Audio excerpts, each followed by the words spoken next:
This rod is ridiculously underpriced, and let me tell you why. My name is Wesley Littlefield with Anglers.com, and I've been fishing with this rod for about 2 months now, and from the moment that I picked it up, I fell in love. Now, in all transparency, KastKing sent me this rod to review. However, I've made it clear up front that I'm not just gonna fall in love with their product because they sent it to me. I'm gonna thoroughly test it and then offer my findings. So that's what this video is. It's not just a KastKing promotional video. This is the Deep Crankin 710, moderate action, moderate power. I've thrown light lures with it. I've thrown heavier deep diving crankbaits with it. And so far, I really like it.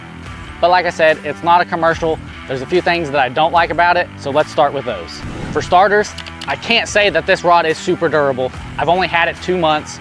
I've taken it out, 5, 6 times, fished with it a few times, caught a couple fish with it, and that's it. So I can't tell you that, oh, this is gonna last you a lifetime, because I just don't know. The other big con is that it is a technique specific rod. Like, I wouldn't wanna use this rod jig fishing, for spinner baits, for bladed jigs, anything like that, because it's designed for crankbaits and it's just too flimsy at the top for those heavier lures that need a little bit stiffer rod to really set the hook good. So why the heck did I fall in love with this rod? Number one is the price. It's about $130, so that's not a bad price at all, and it casts great. I haven't had any troubles, casting light lures, casting heavy lures, and everything in between. It just casts like a dream. The little extra length also helps me cast a little bit further, especially with those deep diving crankbaits when you need to cast a little farther. But overall, the casting, I can't complain about. The other thing that I love is how light it is, and it just feels great in my hands. I'm not gonna get tired from casting this thing all day, even though it's a longer rod, and you would think that it would be heavier. They use lightweight materials, and I've honestly been impressed with how little I tire while casting this rod. The other thing that I love is the reel seat. On some of my other rods that are just as high quality as this one, I feel like the reel seat could have been designed a little bit better, a little bit more securely, and KastKing did not skimp on that. They absolutely blew it out of the park with securing the reel to the rod, so I don't have to worry about casting and feeling it come loose. So far, I'm loving this reel seat.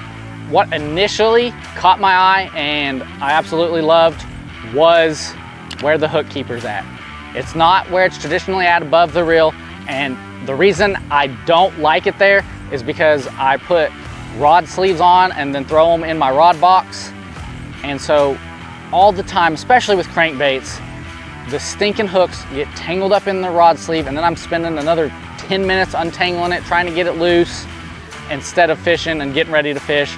So they put it down below the reel this time. That way the rod sleeve doesn't touch it. I don't have to worry about it. I can throw a lure protector over it. That way I'm not grabbing it and hooking myself when I grab it out of my rod box. And overall, it's just a perfect placement for the hook keeper. I know it's a little bitty thing, but it shows that they were paying attention to the details, and I absolutely love that about it. The other thing is sometimes with around $100 rods, you'll see that the handles are cork. And I've said it once, I've said it 100 times, I'm just not a cork guy. I don't like cork handles, and thankfully, KastKing didn't go with cork. I'm not sure how I honestly feel about these handles. I like them better than cork, but I don't know if I like them as much as my other EVA foam grips, because it's just a little bit different foam. I'm honestly not exactly sure what kind of foam it is. They're comfortable, but I think if my hands get a little sweaty, they could start slipping. Once I use it some more, I'll definitely know for sure if I like them or not. But this is my first time using a rod with these kind of grips, so that's to be determined.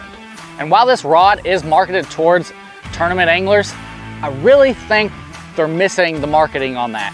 I actually think that this rod is best for beginner and intermediates looking for a specialization rod, because tournament anglers are gonna want a little bit higher end rod.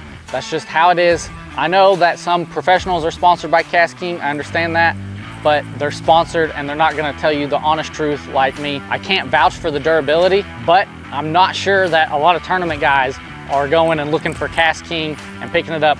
So I do think if you're a beginner, if you're an intermediate angler looking to specialize, this is the rod for you, because it's half the price of those more expensive rods, and so far I think it's a good quality product. While I immediately fell in love with this rod, KastKing sent me another product that I'm still unsure about. And if you want to find out what that product is and why I'm just on the fence about it, check out the video down below me, and I'll see you in a second.